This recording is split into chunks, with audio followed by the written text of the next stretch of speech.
Hello ভাই brother, welcome back. অল্প কিছু সময়ের জন্য তো কেমন আছো তোমরা? দেখে গেলাম যেদিন তোমাকে প্রথম ট্রেনে দেখছিলাম সেদিন তোমার জন্য মনে কোনো ভালোবাসা ছিল না আমার, কিন্তু যেদিন তুমি আমার মতো অসহায় কাউকে নিজের হাত তুলে খাওয়ালে সেই দিন থেকে তোমাকে পাগলের মতো ভালোবাসি। ঋতুকে অনেক ভালোবাসতাম কিন্তু কখনো তাকে বলতে পারিনি বলে সে আমার মূল্যই বুঝিনি। সে তার মিথ্যা ভালোবাসা পাওয়ার জন্য আমাকে ধর্ষণকারী বানাতে একবারও ভাবিনি। তাই তো তোমাকে বলতে চাইনি, কারণ তুমি যদি আমার সাথে এমনটা করো, কিন্তু যেদিন বুঝতে পারলাম তুমি ছাড়া আমি বাঁচতে পারবো না সেদিন আর না বলে থাকতে পারলাম না, কিন্তু তা অনেক দেরি করে ফেলছি।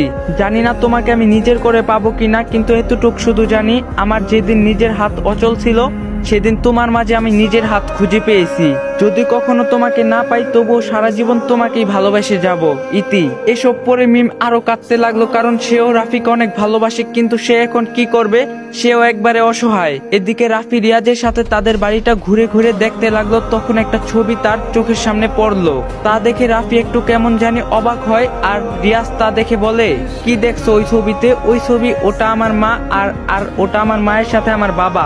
ছবিটা দেখে হতভম্ব হয়ে গেল, কারণ এটা আর কেউ না, এটা রোদেলার সাথে সে তার আপন বড় ভাই হৃদয়। তার মানে কি রোদেলা তার ভাইয়ের স্ত্রী আর রিয়াজ তার ভাতিজা? রাফি তখন সেটা অবাক হয়ে ভাবতে থাকে, সত্যি কি রোদেলা তার ভাইয়ের স্ত্রী, নাকি সে ভুল কিছু ভাবছে?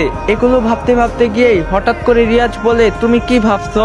রাফি বললে, না কিছু না। আচ্ছা তোমার বাবা কি বিদেশ থাকে? রিয়াজ বলল, আমি আর আমার মাও সেখানে থাকে, এখানে আমরা বেড়াতে এসেছি। রাফি বলল, ও তোমার কি কোনো চাচা নেই? রিয়াজ বলল, না জানি না তো। তখনই রোদেলা সেখানে এসে রাফিকে বলে, আপনার কি কোনো অসুবিধা হচ্ছে? এখানে হলে বলতে পারেন। রাফি বলল, না কোনো সমস্যা নেই। ভিডিওটা ভালো লাগে একটা লাইক দেওয়া যাবেন। তো দেখা হবে নেক্সট ভিডিওতে। সবাই ভালো থাকবেন, সুস্থ থাকবেন, আল্লাহ হাফেজ।